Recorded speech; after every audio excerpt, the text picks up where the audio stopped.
General Hospital spoilers reveal that the tribute ceremony for Monica Quartermaine and the memorial for the late actress Leslie Charleson at General Hospital is becoming the focal point of one of the most shocking and insane events in the 62-year history of the soap opera.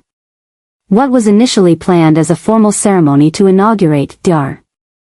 Monica Quartermaine's Heart Wing has turned into a storyline earthquake as many surprising and dark details were revealed during the preparations.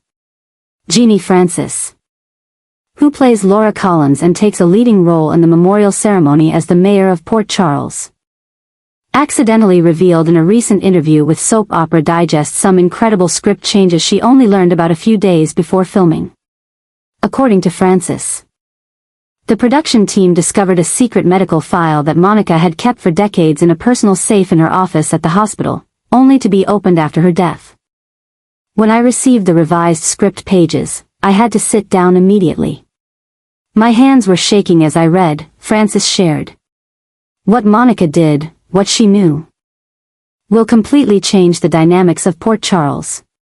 This is no longer just a memorial service, this is a turning point that could reshape the entire show for years to come.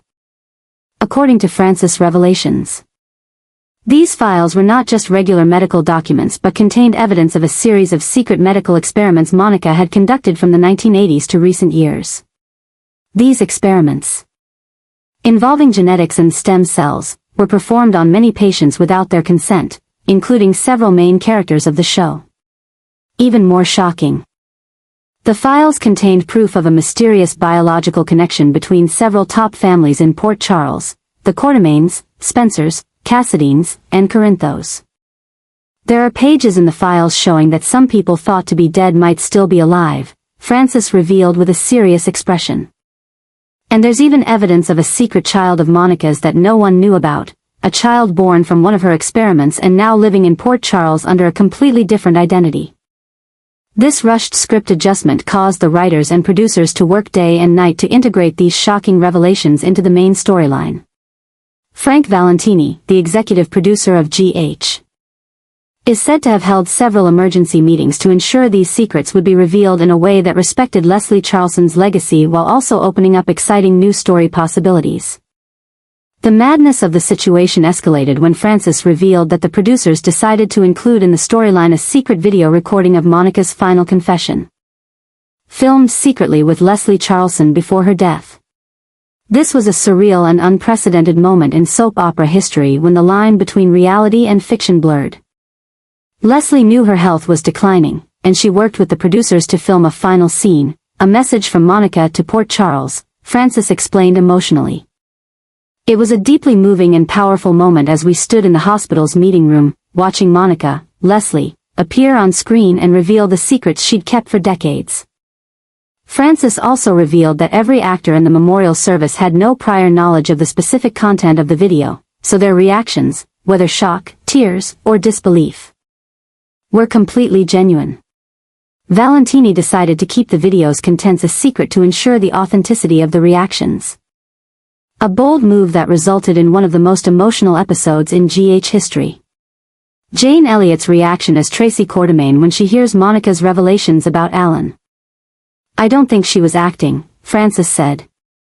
And when Rebecca Herbst as Elizabeth Weber hears about her connection to Monica's experiments, she could barely stand. These are moments you can't act, it's real, it's true emotion, it's real shock.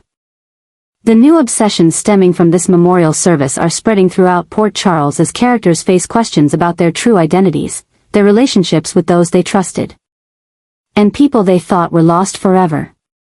In particular, the revelation about Monica's secret child has thrown the whole town into a state of confusion and suspicion. This isn't just a way to honor Leslie and Monica, Francis explained. This is a way to ensure their legacy continues to shape GH for many years to come. Monica Quartermaine may have passed, but her impact will resonate through dozens of storylines in the future. According to insider sources, at least 5 major storylines are being developed based on revelations from Monica's files, including the return of a beloved character who died many years ago, an identity crisis for one of the younger characters as they discover their true parentage, and an investigation into illegal activities at the hospital. Never in GH history have we had a single event that lays the foundation for so many interconnected storylines. A member of the writing team revealed. This is a great way to honor Leslie while also moving the show forward. What's notable is how the producers are balancing respect for Charleston's legacy and using Monica's death as a catalyst for innovation. Frances was particularly impressed by this delicate balance. There's a moment in the ceremony when a young nurse talks about how Monica inspired her, and that was a real tribute to Leslie, Frances shared. But then right after that, we have the scene where we open the safe and discover the files, and you could feel the energy in the room change, from sadness to tension, from nostalgia to anxiety. That's pure soap opera. Initial reactions from fans have been overwhelmingly positive, with many praising this creative approach to honoring an iconic character and actress. On social media, the hashtag Monica's Legacy trended on the day the episode aired, with thousands of fans sharing their favorite moments with Monica Quartermaine and Leslie Charleson.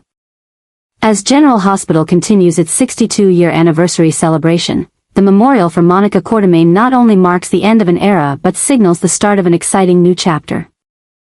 And as Frances perfectly summarized, Leslie Charleson gave us 45 years of amazing acting as Monica. Now, through Monica's secrets, she's given us a final gift, a whole new set of stories that will keep her legacy alive in the heart of GH. Port Charles is in chaos following the memorial for Monica Quartermaine as two unexpected characters appear in town. A mysterious man claiming to be Alan Quartermaine's secret brother and the dramatic return of Skye Quartermaine after many years. These two arrivals not only shock the Quartermaine family but also raise numerous questions about the secrets Monica took to her grave. Victor Quartermaine, the man who claims to be Alan's half-brother, shows up at the Quartermaine mansion just hours after Monica's will is read.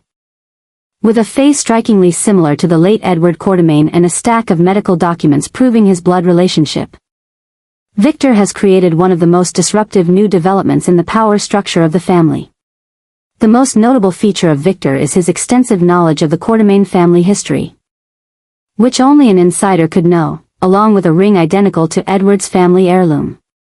This has made even Tracy Quartermaine, always skeptical and wary, pay attention to him. However, Victor's timing of his appearance, so close to the reading of Monica's will, has led many to question his true motives. The second notable development is the mysterious relationship between Victor and Skye, who also arrives in Port Charles but seems to deliberately avoid him.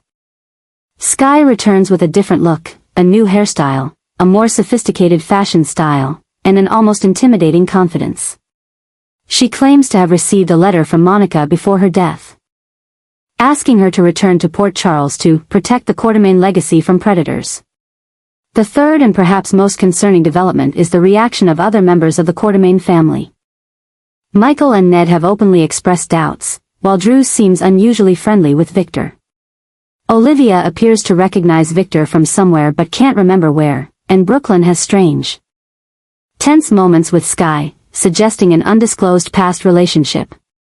Things escalate further when the full contents of Monica's will are revealed. Not only does the will divide up her assets and hospital shares, but it also contains a shocking clause.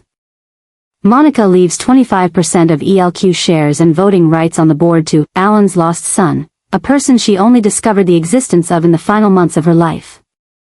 This creates a power crisis within the family business as Victor claims to have information about this person. The real trouble begins when Skye makes a shocking statement that she has evidence suggesting Victor is not who he claims to be, and may even be a direct threat to family members. According to Skye, Monica uncovered a plot targeting the Quartermaine Corporation and sent her clues to stop it before it was too late. The battle for control of the Quartermaine legacy has now turned into a complicated puzzle of identity, family secrets, and hidden threats. The biggest question remains: who is the true heir Monica mentioned in her will? Is Victor really Alan's lost brother as he claims, or is he a fraud exploiting the chaos following Monica's death? And what is Skye's real role in all this? As Port Charles witnesses the escalating conflict between factions in the Quartermaine family, one thing is clear: Monica, even in death, continues to shape the future of the family and the town in ways no one could predict. Her legacy is not just her contributions to medicine and the hospital but also a secret network and complex relationships slowly being uncovered, promising to completely change the face of Port Charles in the coming months. Monica's legacy is undergoing unprecedented turmoil following her death, with Jason unexpectedly stepping into the role of protector of this legacy, a role no one could have anticipated him taking, in a shocking turn that shakes Port Charles. Jason, who was not Monica's biological son but raised by her as one, has been named in a secret addendum to her will, with a special role to protect the truth about the family and prevent those from exploiting Monica's secrets to harm others. This addendum was only revealed to Diane, Monica's private attorney, and was to be made public only after unusual events began unfolding following the memorial service. Diane called Jason to her office late one night, away from prying eyes, to give him a key and a handwritten letter from Monica. She knew you would be the only one who could handle this without being influenced by personal emotions, Diane explained, her voice filled with worry. Monica always said that even if you chose to give up the Quartermain name, you would always be the only one she fully trusted. The most noticeable change in the current situation is Jason's attitude. He, who has always kept his distance from the Quartermain family, is now fiercely protecting Monica's legacy. He has been secretly following Victor, who claims to be Alan's brother, and having private meetings with Skye, suggesting an unexpected alliance between the two. In a tense encounter at Port Charles Harbor, Jason warned Skye about the potential dangers of digging too deep into Monica's past. Monica never wanted to harm anyone, Jason said, his gaze as sharp as steel. But she knew that these secrets, if they fell into the wrong hands, could destroy many innocent lives. Skye, with an unreadable expression, responded, "Maybe you don't know Monica as well as you think, Jason. We all have our secrets. And Monica's may be the darkest of them all." Tensions following the memorial service escalated to a fever pitch when Jason discovered that Monica had left him a USB drive containing information about a secret laboratory in the hospital's basement, where she had conducted groundbreaking medical research while uncovering horrifying secrets about the origins of many Port Charles residents. The key from Diane opened a hidden door behind a filing cabinet in Monica's old office, leading to a long corridor and ultimately a fully equipped small laboratory. On the desk was an old computer and shelves containing carefully labeled blood samples, some dating back decades. As Jason explored this secret space, he found a meticulously kept journal of Monica's, starting from 1985 and ending just weeks before her death. The first pages described how she uncovered a secret group of doctors performing genetic experiments on unsuspecting patients. Rather than reporting them, Monica decided to investigate further, gradually uncovering a vast network that included familiar names like Helena and Edward. According to the revelations from the USB drive and the journal, Monica discovered that at least 3 people currently living in Port Charles were actually the result of a series of genetic experiments conducted by this mysterious group of doctors in the 1980s. And one of them had a direct connection to the Quartermain family. Even more astonishing, one of these test subjects now held a position of power in town without knowing their true origins. Monica had spent the final months of her life trying to better understand these experiments and protect those involved. That's why she chose Jason, with his investigative skills and natural caution, to be the guardian of these secrets. In the letter she left, Monica admitted she had struggled with her conscience over whether to reveal the truth, ultimately leaving the final decision to Jason. The situation became even more tense when Jason discovered signs that someone had infiltrated the secret laboratory before him and taken some important documents. Several pages of the journal had been torn out, and some critical samples had gone missing. This led him into a dangerous investigation, uncovering that at least 3 factions were vying for control of Monica's secrets. Victor, with his refined appearance and vast medical knowledge, seemed particularly interested in Monica's genetic research. In a conversation with Drew at the Metro Club, Victor subtly inquired about Monica's medical research, especially regarding whether she had stored DNA samples from family members. Skye, on the other hand, seemed to know more than she admitted. Spinelli helped Jason track Skye's computer search history and discovered she had been researching genetic experiments from the 1980s. particularly experiments involving the combining of DNA from various people. A third, entirely mysterious force appeared to be connected to the pasts of both the Cassadine and Quartermain families. Jason discovered a series of emails sent from an anonymous address to Victor, Sky, and even some members of the hospital board, all containing the same message: Monica's legacy is the key. And it belongs to us. Things were becoming more chaotic than ever as secrets began to dangerously unfold, threatening emails sent to family members, mysterious midnight calls, and even a break-in at the Quartermain estate targeting Monica's office. Elizabeth, on a night shift at the hospital, caught Victor attempting to access Monica's computer system. When she confronted him, Victor offered an unbelievable explanation for seeking personal medical information. Elizabeth, with her keen instincts, immediately reported to Jason, who increased surveillance on Victor. Meanwhile, at the Quartermain estate, Tracy discovered Sky sneaking around Monica's office at midnight, leading to a tense confrontation between the two. Sky insisted she was just searching for a gift Monica had promised her, but Tracy, ever sharp and skeptical, wasn't easily convinced. At the same time, Sam, Jason's ex-wife, became embroiled in the mystery when she received an old photo of her mother, Alexis, with a group of doctors at General Hospital in the 1980s, the very same doctors mentioned in Monica's journal. This suggested that Alexis might know more about these secret experiments or could even have been one of the subjects. Jason, with his deeply ingrained protective instincts, was beginning to realize that Monica's true legacy was not just material wealth or medical research, but secrets that could reshape the entire power structure of Port Charles. And as he dug deeper into these secrets, Jason began to question whether Monica was truly the person she appeared to be, or if she had been hiding a dark side no one in the family had suspected. In a rare quiet moment at the cemetery, Jason stood before Monica's grave, feeling the weight of the responsibility she had placed on him. "Why me?" he whispered. "Of all people. Why did she trust me with this?"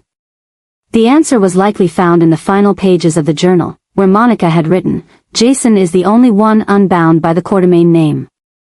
Yet he carries the strength and loyalty of this family. He will do the right thing, not for the family's benefit, but for the sake of the innocent who could be harmed. That's why I trust him with the truth, a truth I've kept hidden for too long."